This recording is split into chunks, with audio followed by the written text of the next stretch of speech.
අපි අද කොහෙද යන්නේ? ක්‍රූස් ටුවර් එකක් යනවා කියලා. බයි කියන්නේ අපි ක්‍රූස් එකේදී හම්බෙමු.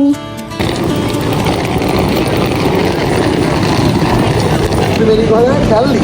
කොහෙද? කල්ලි. දැන් අපි යනවා නැවට. දැන් මං හිතන්නේ 10:30ට තමයි අපි 10ට කලින් චෙක් ඉන් වෙන්න ඕන. අපි ට්‍රෑම් එකේ කොහෙද මෙලි වෙස් ටර්මිනල් එකට යන්නේ. ඩොක් එකේ තියෙන වෙස් ටර්මිනල් එකේ ඩොක් එක වයිකින් ලයින් ෂිප් එකට ටර්ලින් වලට යන්නේ. ඉතින් දැන් අපි ට්‍රෑම් එක නම්බර් 5 අරගෙන යනවා බහින තැනට යනකම්.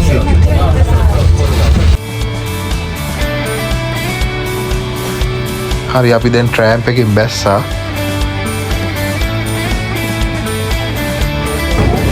මේ තියෙන්නේ වයිකින් ලයින් ස්පෙෂල් ටර්මිනල් එක. මෙතනින් තමයි ටැල්ලින් යද්දී ඕනම කෙනෙක් යන්නේ ෆින්ලන්ඩ් ඉඳලා යන අය. ඩොක් එකෙන් යනවා ඇතුළට.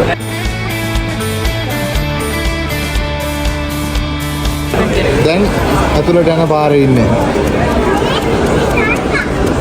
මට බේන ෆින්ලන්ඩ් නැත අර ඔක්කොම මේ ටැල්ලින් යනවද කොහෙද? ඔව් අපි දැන් ඇතුල් වෙලා අපිට මේ පේන්නේ ක්‍රූස් එක හෙල්සින්කි ඉඳන් ටැල්ලින් වලට යන. ඉතින් අපි දැන් ඒකට චෙක් ඉන් වෙන්න යන්නේ. අපි දැන් ක්‍රූස් එක ඇතුළට ඇවිල්ලා ඉන්නේ. ඉතින් අපි දැන් මේකෙන් ෆින්ලන්ඩ් ඉඳලා එස්තෝනියා වලට ගිහින් බලමු මේ එක්ස්පීරියන්ස් එක මොන වගේද කියලා. හොඳයි දැන් අපි ක්‍රූස් එක ඇතුලේ ඉන්නේ. අපි ගත්ත ටිකට් එකට අපිට ඉන්ක්ලූඩ් වෙනවා කැබින් එක, බ්‍රෙක්ෆාස්ට් එක සහ ඩිනර් එක. ඉතින් ඒ නිසා දැන් අපි යනවා අපේ කැබින් එක හොයාගෙන.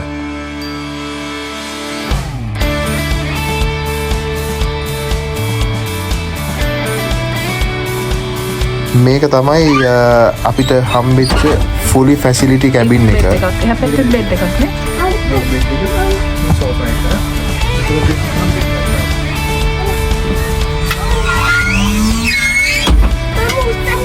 මෙතන බාත්රූම් එක. ඉතින් මේ බාත්රූම් එක ඇතුලේ තියෙනවා පොඩි කොමඩ් එකක්, අපිට වොෂ් එකක් දාගන්න ෂවර් එකක්, පොඩි සින්ක් එකක් වගේ දේවල්. ඉතින් අපිට අපේ බෑග්ස් ටික තියලා ක්‍රූස් එක වටේ පොඩ්ඩක් ඇවිදින්න තමයි යන්නේ. දැන් මේ අපි ඉන්නේ 6th floor එකේ. අපි යන්නේ 8th floor එකට බ්‍රෙක්ෆාස්ට් එක ගන්න. අපි එතනින් හම්බුමු.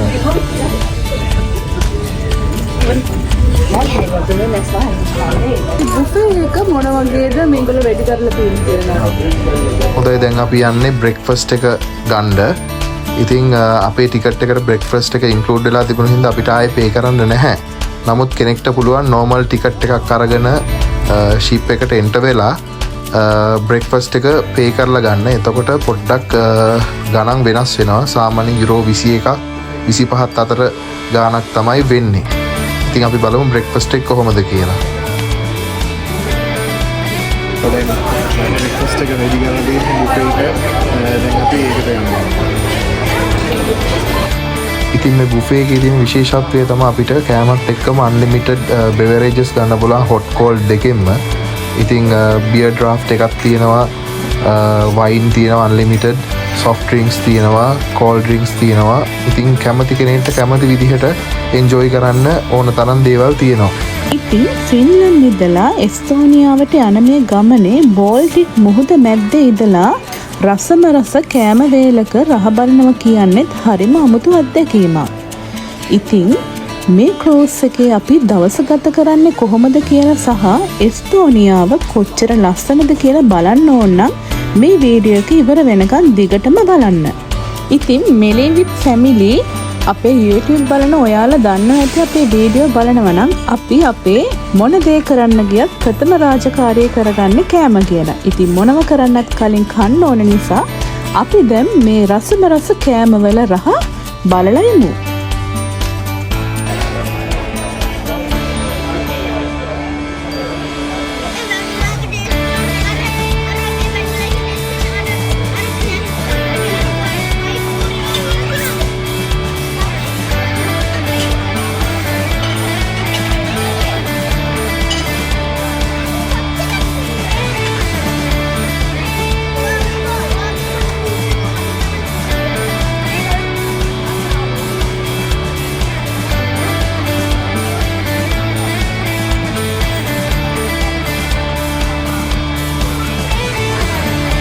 ඕ දැන් අපි කෑම කාලා ඉවර වෙලා පොඩ්ඩක් සන් ඩෙක් එකට යන්නේ. ඒක තමයි නැවේ තියෙන ඉහළම කොටස.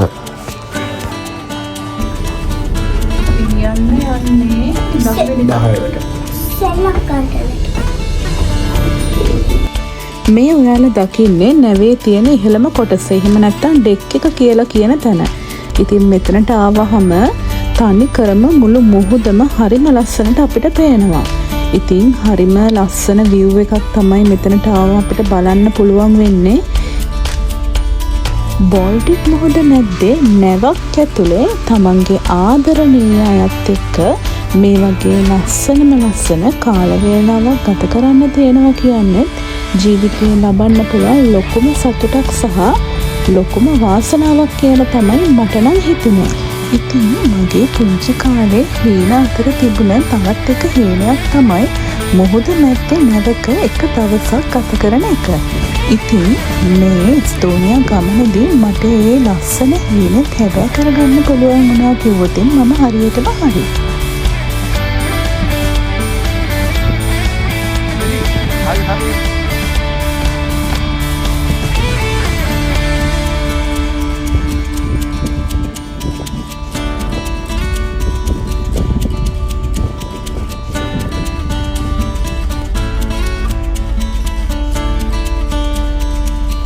ඉතින් මේ ඔයගොල්ලෝ දකින්නේ පුංචි බබාලට ක්‍රූස් එක ඇතුලේ සෙල්ලම් කරන්න තියෙන ප්ලේ ඒරියා එක. ඉතින් ඔන්න පුංචි බබාලා ඉන්න ඔයාලට පොඩ්ඩක්වත් වද වෙන්න දෙයක් නැහැ. එයාලට ඇති තරම් එන්ජොයි කරන්න පුළුවන් දේවලුත් මේ නැව ඇතුලේ තියෙනවා.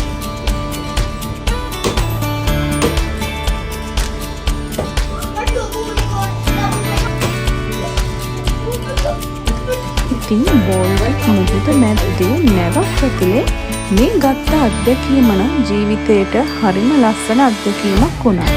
ඉතින් අපි තව පුංචි වෙලාවකින් මේ මුහුද හරහා එස්තෝනියාව රටට ඇතුල් වෙනවා. ඉතින් අපි ගිහින් බලමු එස්තෝනියා රට කොච්චර ලස්සනද කියලා.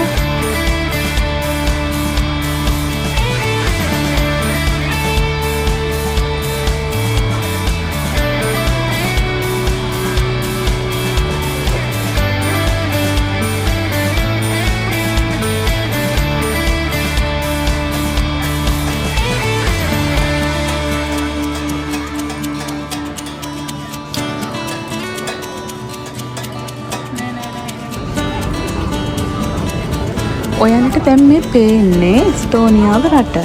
ඉතින් අපි දැන් මේ එස්තෝනියා රටට ඇතුල් වෙලා තමයි ඉන්නේ.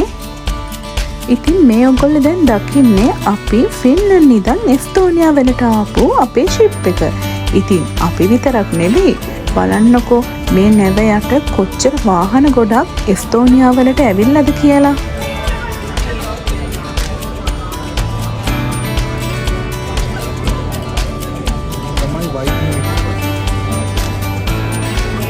අපි දැන් නැවෙන් එළියට ඇවිල්ලා මුලින්ම යන්න හදන්නේ මේ එස්තෝනියාවේ තියෙන ඕල් සිටි එක බලන්න. ඉතින් එස්තෝනියා වල මේක ගොඩාක් ප්‍රසිද්ධයි ඕල් ටවුන් කියලා කියද්දී. ඉතින් එස්තෝනියා වලට එන හැමෝම මේ සිටි එක අනිවාර්යයෙන්ම බලන්න යනවා. ඉතින් බලන්නකො මේ එස්තෝනියා වල තියෙන ට්‍රෑම් එකක් තමයි ඔයගොල්ලන්ට පේන්න තියෙන්නේ. ඉතින් අපි ඉස්සරහට ගිහින් බලමු කොච්චර ලස්සන රටක්ද එස්තෝනියා කියලා කියන්නේ කියලා. අපි දැන් එස්තෝනියා වල තියෙන පැරණිම නගරය වෙත ඇතුල් වෙලා තමයි ඉන්නේ. ඉතින් මෙතන මෙහාට අපිට බලන්න දකින්න පුළුවන් වෙන්නේ එස්තෝනියා වල තියෙන පැරණි බිල්ඩින්, පැරණි ආකෘති තමයි. ඉතින් එහෙනම් මේ වීඩියෝ එක ඉවර වෙනකන් දිගටම බලන්න. ඉතින් මේ ඕල් සිටි එකේ ටැලින් කියන මේ නගරය ඉතාමත් ලස්සන සහ විදේශීය ආකර්ෂණය ගත්ත හරිම ලස්සන නගරයක්. ඉතින් ඔන්න යුරෝප් වල ඉන්න ඔයාටත් පුළුවන් පුංචි වෙලාවකින් මෙන්න මේ එස්තෝනියාවේ තියෙන මේ ටැලින් ඕල් සිටි එක බලන්න අනිවාර්යෙන්ම යන්න. ඉතින් ඔයත් යුරෝප් වල ඉන්න කෙනෙක් නම් මේ එක්ස්පීරියන්ස් එක අනිවාර්යෙන්ම ලබා ගන්න. එහෙනම් අපි මේ ඕල් සිටි එකේ ලස්සන ඉස්සරහට ගිහිල්ලා බලමු. ඉතින් මේ එස්තෝනියා වල තියෙන මේ ටැලින් කියන මේ පැරණි නගරයේ මැද්දෙන් ඇවිදිද්දී අමුතුම සුරංගනා ලෝකවල ජීවත් වෙනවා වගේ හැඟීමක් තමයි හිතට එන්නේ. ඉතින් මේ පාරවල් දිගේ දවස් ගානක් වුණත් එක දිගට ඇවිදින්න පුළුවන්. ඔයාලා අනිවාර්යෙන්ම මෙන්න මේ සිටි එකට එකම එක දවසක් හරි ගිහිල්ලා බලන්න.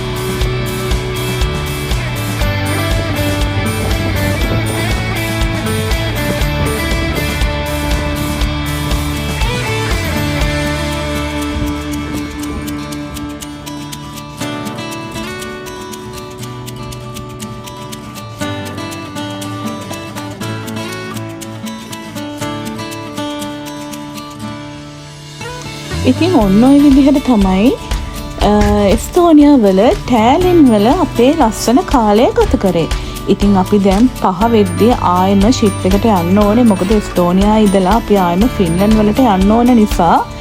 ඉතින් අපි දැන් මෙතනින් එස්තෝනියා වෙත සමු දීලා නැවත අපේ ෂිප් එක බලා පිටත් වෙනවා. ඉතින් අපි යන්න කලින් පොඩ්ඩක් shopping කරන්නත් ඕනේ. අපි අපිට තියෙන කාල වේලාවත් එක්ක අපි ළඟම තියෙන පොඩි shopping mall එකකට ගිහිල්ලා පොඩ්ඩක් shopping කරන්න තමයි හිතාගෙන ඉන්නේ. අපි එතනට ගිහිල්ලා හම්බෙමු එහෙනම්.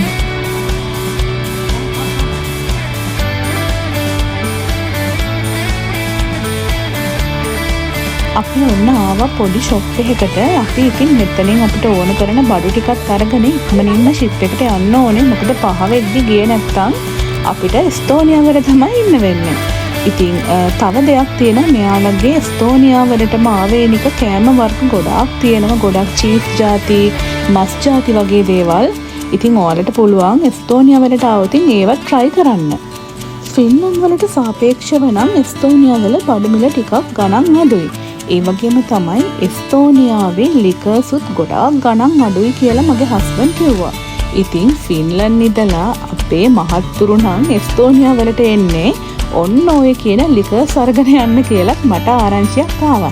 ඉතින් කොහොම නමුත් ඇත්තටම මටත් හිතුන විදිහට ෆින්ලන්ඩ් වලට වඩා එස්තෝනියාවේ බඩු මිල නම් ගොඩාක් අඩුයි. ඉතින් මෙතනින් ඕන කරන බඩු ටිකත් අපි අරගෙන ඉක්මනින්ම ෂිප් එකට යන්න තමයි දැන්නේ හදන්නේ. එහෙනම් අපි ෂිප් එකට ගිහිල්ලා හම්බෙමු.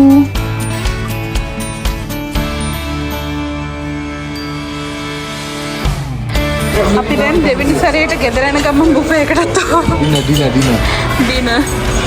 ඩිනර් බුෆේ එකට.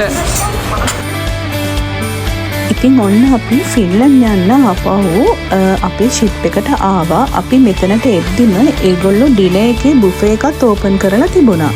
ඉතින් අපි ගත්ත ටිකට් එකට අපිට බ්‍රෙක්ෆාස්ට් එක සහ ඩිනර් එක ඉන්ක්ලූඩ් වෙලා තිබුණා. ඉතින් අපි කරේ ටක් ගාලා අපි ගත්ත බඩු ටික තියලා බුෆේ එකට ආපු එක. ඉතින් මෙතනදී ඔයාලට ඕනේ නම් ඩිනර් එක විතරක් ගන්න පුළුවන්. හැබැයි යුරෝ 35ක මුදලක් වෙනවා එක්කෙනෙක්ට. ඉතින් ගොඩක් අය කරන්නේ එළියෙන් කාලා ෂිප් එකට එන එක. නමුත් අපි ගත්ත ටිකට් එකට අපිට බුෆේ එක ඉන්ක්ලූඩ් වෙලා තිබුණ නිසා අපි ඉතින් නැවත ඩිනර් එක ගන්න ක්‍රූස් එක ඇතුළේ තියෙන රෙස්ටොරන්ට් එකට ආවා. ඉතින් කියන්න ඕන දෙයක් තමයි ඇත්තටම උදේ බුෆේ එකේ තිබිච්ච කෑමයි රෑ බුෆේ එකේ තිබිච්ච කෑමයි හරිම රසයි. ඩෙසර්ට් එකේ ඉඳලා යාළගේ වයින්, බියර් ඒ සියලුම දේ අපි ගත්ත බුෆේ එකට ඉන්ක්ලූඩ් වෙලා තිබුණා. ඉතින් ටිකෙන් ටික ඔන්න අපේ කාල වේලාවත් ඉවර වෙගෙන අපි ෆින්ලන්ඩ් වල හෙල්සින්කි වලට ටිකෙන් ටික ළඟා වෙනවා. දැන් ඉතින් ගෙදර යන්න තමයි යන්නේ. ට්‍රිප් එක ඉවරයි. දැන් ඉතින් ගෙදර යන්න තමයි යන්නේ. අපි shopping කරලා ඔක්කොම කරා. දැන් ගෙදර යනවා අපි ආයෙත් යමු. මෙන්න තියෙනවා අපි ඉන්න ෆින්ලන්ඩ් හෙල්සින්කි සිටි එක. ඉතින් එහෙනම් මේ වගේම තවත් ලස්සන යුරෝප් රටකට අපි යන වීඩියෝ එකක් ඔයාලට අරගෙන එන්නම්. එහෙනම් අපේ වීඩියෝ එක ඉවර වෙනකම් බලපු ඔයාලා හැමෝටම thank you so much. Bye.